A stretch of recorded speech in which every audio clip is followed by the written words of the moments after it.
This is VOA News.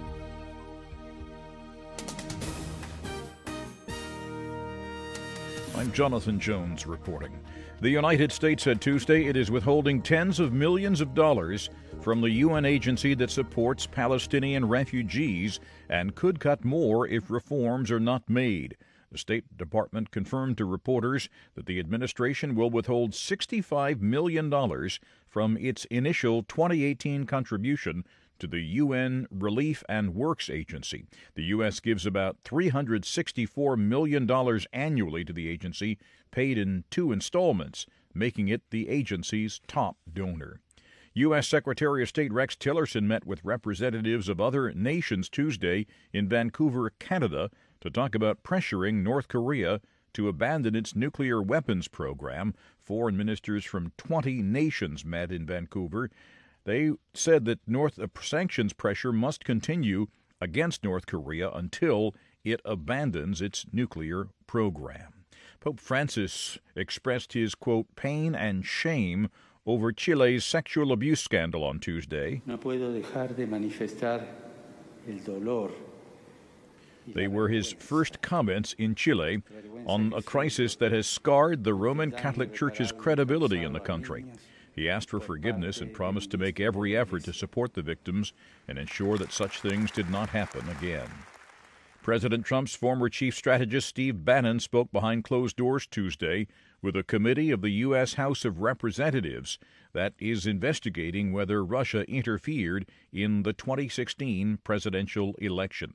The interview comes after his public falling out with the president. This is VOA News. Burundi's government recently proposed constitutional changes that would, among other things, allow the president to stay in office beyond 2020. But civil society groups say the government is now arresting opponents of those changes in advance of an upcoming referendum.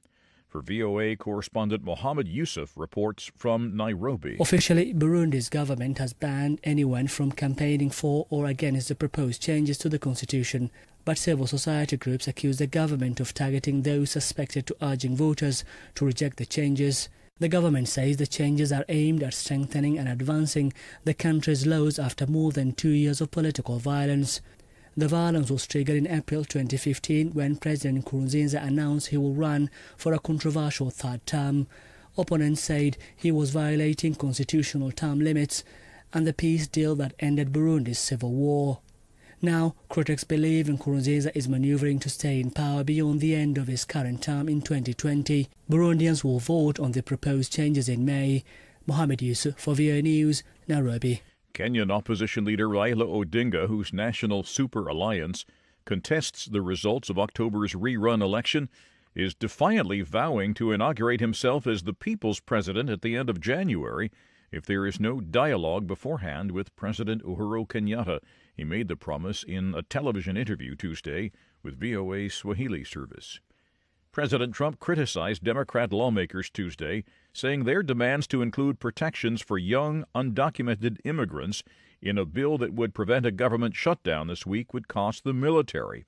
On Twitter, he said the Democrats want to shut the government over amnesty for all and border security. The biggest loser will be our rapidly rebuilding military.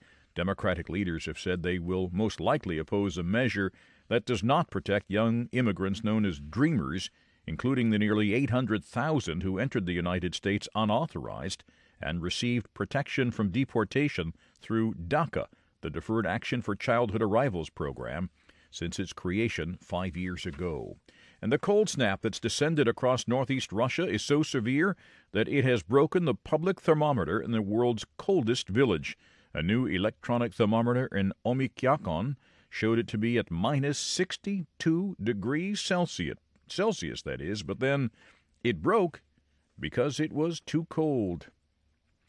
You can find more on these and other late-breaking and developing stories from around the world around the clock at voanews.com and on the VOA News mobile app.